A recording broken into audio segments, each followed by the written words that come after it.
In the previous topic, I talked to you about interaction design.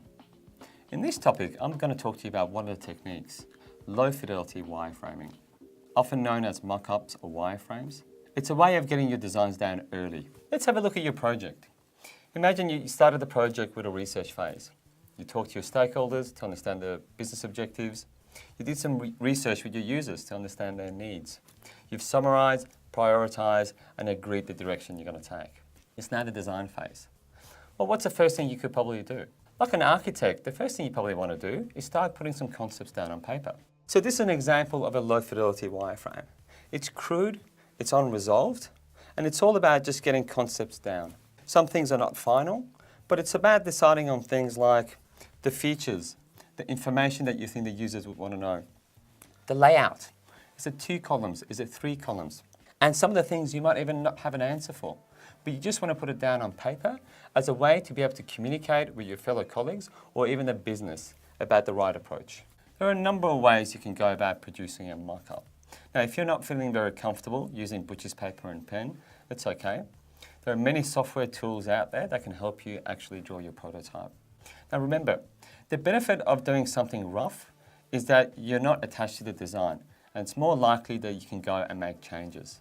However, if you do use a software tool, the output is often a bit more polished, and therefore you might get the impression that the design is a bit more final. Sometimes your stakeholders also get that impression. So be sure you use the right tool at the right time of the stage of the design process.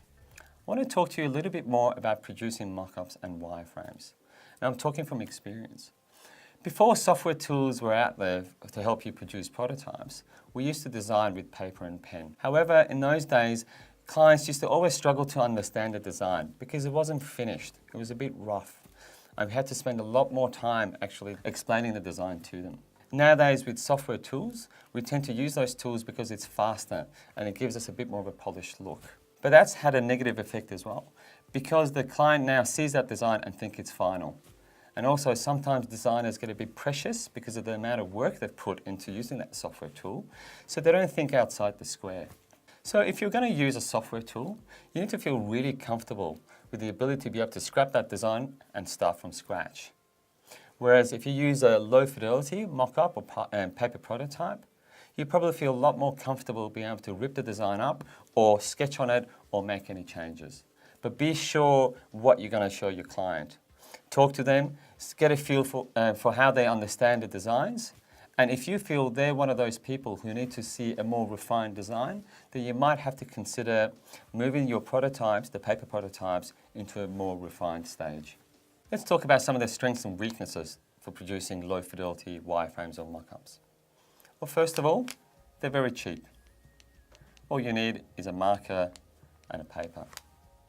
They're pretty quick to produce.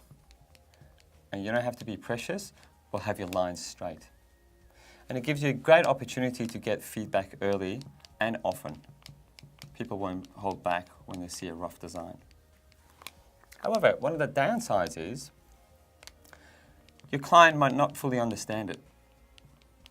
So you might have to spend more time explaining the design. And also, you're less likely to get sign-off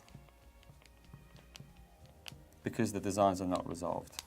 So in this topic, I've talked to you about the technique of low fidelity wireframing. Hopefully you have a good understanding of where in the design process you would like to use it and some of the ups and downs for using the technique.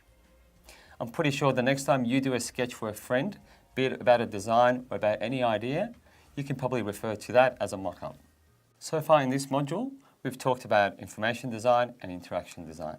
In the next topic, I'm going to talk to you about the third and final phase of the design process, visual design.